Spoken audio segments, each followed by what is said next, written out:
My older sister, Candace Channing, was a doctor who was an expert at treating infertility patients. She was always telling me how worried she was about me marrying a man who was not great in bed, which would be equivalent to me marrying into a life of being a widow. That was why she would always seduce every boyfriend I had. After sleeping with them, she would approach me by showing off the love marks on her body. "I've tried him out for you. He's not a considerate lover and refused to let me go even after I told him no. This isn't a man you would want." I broke down every time she did this. After that, I cut ties with her and left for another place. That was when I met Russell Loft, the youngest captain in the army who was stationed there locally. He was a mature and good-looking man. On the day of our wedding, we arranged a banquet for our guests, and that was when I spotted Candace. Among the crowd, Candace was now Russell's personal doctor, and she was at the wedding as a guest. "My dear sister, I can't help but worry about the man you're about to marry. Let me try him out for you." She drugged me unconscious and climbed into bed with Russell in the dark. When I woke up and barged into the room with others, my actions caused a commotion among our colleagues. Candace was treated as a third party who destroyed my marriage and was taken away on the spot. When my son turned 1, Russell told me he wanted to surprise me, but he took me to an abandoned minefield instead. The moment I stepped on an active mine, I knelt on the ground, begging him to take our son to safety. But Russell looked at me coldly and said, "All Candace wanted before the wedding was to leave me with a memory of her first time in bed with me, but you got her arrested, and she ended up being raped to death by the people in the detention center. She was pregnant with my baby when she died. You and that B-star child of yours should pay for their lives." That was when I found out that he had fallen for Candace. My son and I died in the explosion, and our bodies were blown to smithereens without leaving behind an intact corpse. When I opened my eyes again, I had returned to the day of my wedding, where Candace appeared as our guest. I held my cheek in daze for a long time after I was slapped on the face. That was when I realized I had returned to the day I got married. My head was hurting intensely, and the first thing I saw was the savage look on my mother-in-law's face and the coquettish smile on Candace Channing's face. The same thing happened in my past life, when Candace instigated my mother-in-law using a fake premarital health screening report, and almost ruined my reputation and wedding. My mother-in-law started accusing me. "You shameless little slut, I'll beat you to death." Candace pretended to talk her down. Miss Channing might have contracted several STDs, but what if she caught them by accident? She could have been infected by using unsanitary towels, for example. My mother-in-law continued angrily. "Stop giving excuses for her. Didn't the report state that she had dozens of abortions? Could that be by accident?"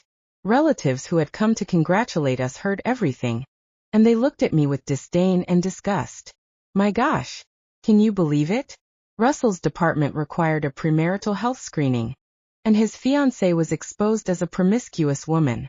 Fortunately, his personal doctor caught this in time. Otherwise, he would have married a dirty woman. I was filled with despair at this point in my past life, and I lunged at Candace while crying, grabbing her clothes. "Why must you frame me like this? Why are you destroying my happiness?" Our arguing had caught the attention of Russell and his superior, and Candace jumped into Russell's arms looking upset. "Captain Loft, I came over to deliver the results of your premarital health screening," and played a joke on her, because she looked so nervous. "I didn't expect your wife to get so worked up over this and attack me," I cried, as I tried to explain to Russell how Candace was making up stories about me contracting STDs to break us up and destroy the happiness that I had finally found. All Candace did was blink and say with an aggrieved expression, "I didn't say anything. All I said was that you caught a minor case of the flu. You must have heard me wrong and misunderstood. Besides, we don't know each other. Why would I want to destroy your happiness? All I want is for Russell to be happy." I tried to get my mother-in-law and those relatives to bear witness for me, but Russell stopped me with indifference. "Stop making a scene, Annie. It was just a joke. Candace is our personal doctor, and if you continue making a fuss, you'll only embarrass us." All I could do was stare at his superior, whose expression had darkened, and a helpless-looking Russell with reddened eyes. In the end, I decided to take this all in stride for the sake of his dignity and future. However, I refused to do the same. In my current life, I pushed my mother-in-law away and slapped Candace so hard that she fell to the ground, looking at me in shock. Her screams grabbed everyone's attention, and just like in my past life, Russell led his superior quickly over to where we were. Candace's eyes turned red as she quickly got up from the ground to jump into Russell's arms, but I took off the wedding veil from my head before she could do so and slammed it to the ground. Russell laughed. If your wedding gift to me is a fake premarital health screening report, you can consider this marriage cancelled. Russell looked at me in shock. What are you talking about, Annie? What fake premarital health screening report? He frowned while looking at Candace but continued speaking nicely. What's going on? Tell us what happened. Is this a misunderstanding? Just apologize if this was a mistake. But if this is Annie's fault, you don't need to worry. I'll make her apologize to you. Candace's eyes filled with tears, but before she could say anything, I interrupted her with a cold laugh by saying to their superior, Sir, I have no idea how your department trains doctors. Are they allowed to make jokes like this by publicly announcing their patient has some sort of disease? If this has been approved by your department or by Russell, I don't think I want to marry a man who disrespects me. With that, I flung my bouquet to the ground and turned to leave. Annie. Russell quickly caught up to me and grabbed my hand, looking anxious. I had no idea she would play such a joke on you. She's just being mischievous and doesn't know when to hold back. I apologize on her behalf, but you can't just say something so irresponsible without thinking and walk away from this wedding. You know that 2 department superiors are here today to congratulate us, and if you decide to make a fuss at a moment like this, it would. I sneered inwardly. Russell was the youngest captain in his department, and if things worked out for him this year, he would get a promotion. Being happily married and acting loving to his wife would help him with the promotion. And even if Candace was the woman he truly loved, he would never allow her to destroy his image in front of his superiors. Back in my past life, I loved Russell and could not bear to see him in this dilemma, which was why I tolerated Candace's behavior. But all it left for me in this life was hate. I no longer felt guilty about using his weakness to take revenge for my past life. I turned coldly to Russell and said, Fine, I'll continue with the wedding, but I need to see how sincere you are about it. I looked straight at Candace and sounded upset while I spoke. Weddings are supposed to be a happy occasion, but she claimed that I contracted dirty diseases on my happy day. That's the same as wishing someone else bad luck. Even my enemy wouldn't do something horrible like this. What Candace Channing did crossed the line. I touched my burning cheek where my mother-in-law had slapped me and tears fell from my eyes. Your mother misunderstood me because of her and got angry with me. Shouldn't you do something seeing that she almost destroyed our wedding? The relatives started speaking up for me, and when my mother-in-law saw how swollen my cheek was from the slap, she started feeling guilty and took my side. Annie's right. That Candace Channing girl shouldn't have said those things and caused this misunderstanding. She has to take responsibility for this. That was when Russell realized that my cheek had swollen, and a pained look appeared in his eyes. But when he heard my mother-in-law demanding that Candace take responsibility for the situation, the look in his eyes turned to hesitation. I looked past him and at his superior, and several superiors from different departments voiced out right away. Candace Channing should be demoted and punished with community service for a month. This put a smile on my face, and I added, she should apologize publicly to me as well. Candace had tears in her eyes when she bowed to me and apologized in front of everyone. She ran away crying, whilst the guests were chiding her about her actions. Russell looked like he wanted to say something to her as he watched her leave, but did not. Instead, he turned to me. Candace doesn't know her way around here. I'll go after her to make sure she's okay. I burst out laughing, but did not stop him. I waited until all the guests were done with the wedding dinner, and I knew it was about the same time in my past life when they ended up in bed. I stood up and pretended to sound surprised. Where's Russell? Did he have too much to drink? Can everyone help me find him? This time, I made sure to lead the superiors toward our new house. My older sister's favorite thing to do was to have me witness what she did with my fiancé. She wanted me to see them make love in our new house on the new bed sheets I bought specially for our wedding night. I wanted them exposed in front of everyone in this lifetime.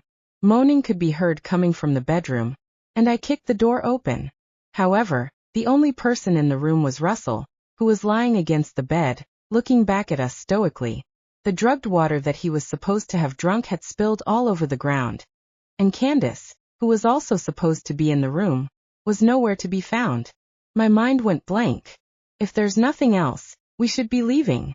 The superiors helped close the door behind us when they saw that nothing had happened. Russell looked at me with the familiar disgusted look he had given me in the past life. I can't believe you still haven't learned your lesson after coming back, Annie. I told you before that no one can harm Candace and the baby inside her as long as I'm around. I can't believe you came back too. I was shocked, but quickly calmed down. I decided to give up putting on an act in front of him. I looked at him coldly and said, "Since we're all on the same page, let's get divorced." However, Russell did not agree with me. He frowned instead and stopped me right away. "I won't agree to a divorce." It sounded so ridiculous to me that I laughed in anger. "Are you crazy, Russell? Aren't you afraid I will bully her? Weren't you the one who said you wanted to make it up to her and her baby? Once we're divorced, you can marry Candace and be with her legitimately. Or could it be?" A thought came to me, and I laughed. "Are you afraid a divorce will affect your promotion?" "What are you talking about?" Russell frowned as he looked at me, and he replied matter-of-factly, "Didn't I explain this to you already? My relationship with Candace isn't what you think. She just wanted to give herself to me to fulfill her dream. I agreed to marry you, and you're the only woman I'll marry. I would never divorce you." This sounded even more ridiculous to me, and I replied coldly, "I don't need to be married to you, Russell. What makes you think I'm willing to waste the rest of my life in a loveless marriage with you when you killed our baby and me?" Russell threw me a complicated look and said, "Annie, it's in the past now. I promise. I'll treat you well in this life." With that, he quickly pulled the door open and locked me inside the room. I had a bad feeling about this, and I ran to the door, smacking it hard. "What are you doing, Russell? Open the door." Russell was heard speaking obscurely through the door. "You know very well that Candace is pregnant right now. Her reputation would be ruined if she had a baby at such a young age. I promised her that we'll adopt the baby once it's born and treat it like our own. I know you hate Candace. The only way to prevent you from treating the child badly is to make sure that you can't get pregnant. If you aren't able to get pregnant, you'll have no choice but to treat this baby well." His words chilled me to the bone, and I started yelling crazily from behind the door. "Are you mad, Russell? If you really want to make it up to her, just divorce me. Why must you do something like this to hurt me? Why must I be the victim in your quest for true love?" Russell replied softly, "You owe this to Candace. You owe her and the baby inside her their lives. I promise you, Annie, that I'll break it off with Candace once and for all after this. I'll treat you well for the rest of your life." I screamed as I cursed at him, but nothing I said stopped him from leaving.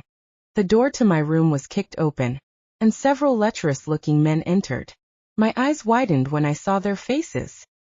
But I didn't worry for long because I was secretly recording the entire time, and the viewers already called the police.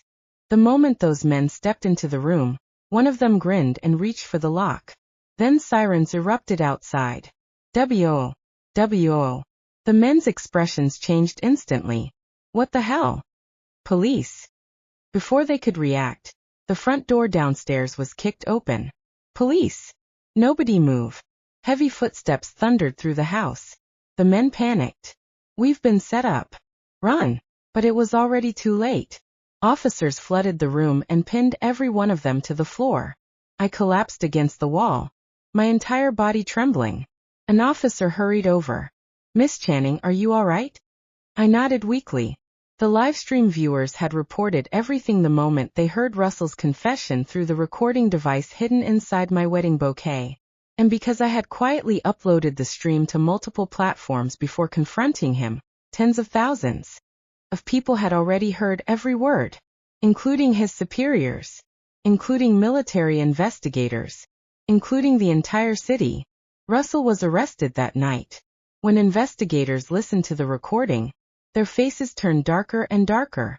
The evidence was overwhelming. His confession about trapping me, his admission that he planned to render me unable to have children, his arrangement with the men he had hired. Every word had been recorded clearly. The youngest captain, who was once considered the pride of the department, became the biggest scandal in its history. His promotion was cancelled immediately. His rank was stripped. His military career ended overnight. Candace didn't fare any better.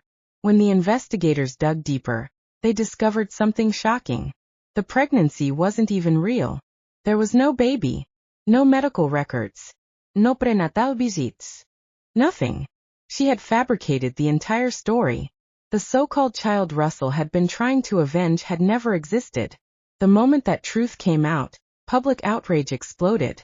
People who had once sympathized with her realized she had manipulated everyone around her for years. Even worse, investigators uncovered complaints from several former patients. Candace had altered medical records, leaked confidential information, used her position to interfere in people's relationships. Her medical license was suspended pending investigation, then revoked completely. The infertility expert who had built her reputation helping families was permanently banned from practicing medicine. The final blow came from Russell himself. After learning that the pregnancy had been fake all along, he completely broke down. He demanded to see Candace. The investigators allowed it. According to witnesses, the moment he entered the room he screamed, "You lied to me." Candace laughed. Actually laughed. "You were the fool who believed me. You killed your own wife for me. You ruined yourself for me. No one forced you to do that." Russell reportedly collapsed to his knees.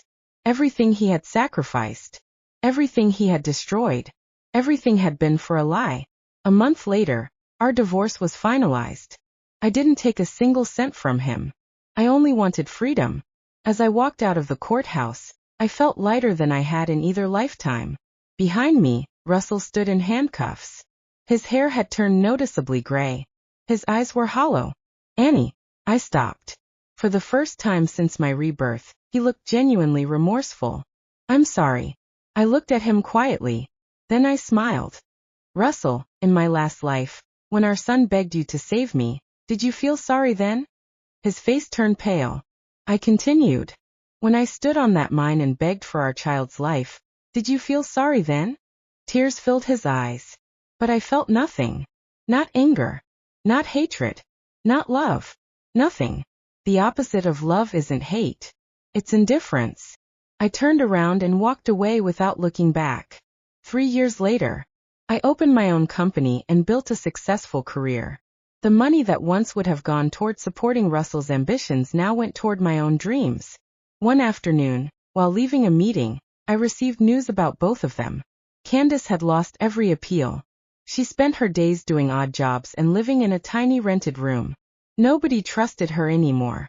As for Russell, after years of investigations and lawsuits, he had become a cautionary tale taught to new recruits. The brilliant young captain with a limitless future. Destroyed by obsession. Ruined by blind devotion. Forgotten by everyone. I listened quietly before hanging up. Then I looked at the bright sunlight outside. In my previous life, my story had ended in a minefield. This time, it ended with freedom. And that was the greatest revenge of all. So I thought, but the more I thought about it, the angrier I got. That bastard ruined me once. He's a wicked, selfish bastard. And the fact he still breathes pisses me off, so I will take my revenge. A smile slowly spread across my face. Freedom was satisfying. But justice? Justice felt better. I picked up my phone and made a call. "Hello, Director Hayes. I'd like to provide some additional evidence regarding former Captain Russell Loft." There was a pause. "What kind of evidence?" I leaned back in my chair. "The kind that explains why his crimes were never just about me. In my previous life, I had been too blinded by grief to notice. But after my rebirth, memories kept resurfacing. Small details. Conversations. Names. Incidents that seemed insignificant at the time. Russell hadn't become a monster overnight. He had been one all along. The only difference was that nobody had looked closely enough. Over the next few months, I hired the best investigators money could buy. What they uncovered was horrifying. Russell had abused his authority repeatedly. He had buried reports to protect friends, accepted favors he shouldn't have, threatened subordinates who disagreed with him, Several former soldiers finally came forward once they learned someone was willing to listen. One by one they testified. The investigations reopened, then expanded, then exploded. The scandal that had nearly died suddenly returned to the front page of every newspaper. The final blow came from Russell's own family. His mother had spent years blaming me for his downfall, until the investigators showed her the evidence. The recordings, the testimony, the messages, everything. The woman who had once slapped me across the face showed up at my office unannounced. She looked 20 years older. The moment she saw me, she dropped to her knees. "Annie, I'm sorry." I simply stared. Years ago, that apology would have meant everything. Now it meant nothing. I called security and had her escorted out. Not out of cruelty, but because some bridges are burned so completely that they can never be rebuilt. Russell finally received his sentence. As he was led into court, cameras flashed from every direction. Gone was the proud young captain. Gone was the man who believed he could decide who deserved happiness. He looked broken, defeated, forgotten. The judge's words echoed through the courtroom. "For your abuse of authority, conspiracy to commit violent crimes, and numerous related offenses." Russell lowered his head. "You are hereby sentenced." The rest was drowned out by the gasps in the room. A lengthy prison term. No chance of rebuilding his career. No chance of restoring his reputation. No chance of becoming the man he once dreamed of being. His future ended that day. As officers led him away, he suddenly turned toward the gallery. Toward me. Our eyes met. For a moment, neither of us spoke. Then he whispered, "Was this revenge?" I considered the question, then shook my head. No. His eyes widened. I smiled. This was accountability. The officers pulled him away. This time, I didn't watch him go. He wasn't important enough. Instead, I walked outside into the sunshine. The air felt warm. The sky looked impossibly blue. In my first life, he had taken everything from me. In my second life, I took nothing from him. I simply made sure the world saw exactly who he was. And that turned out to be far more devastating.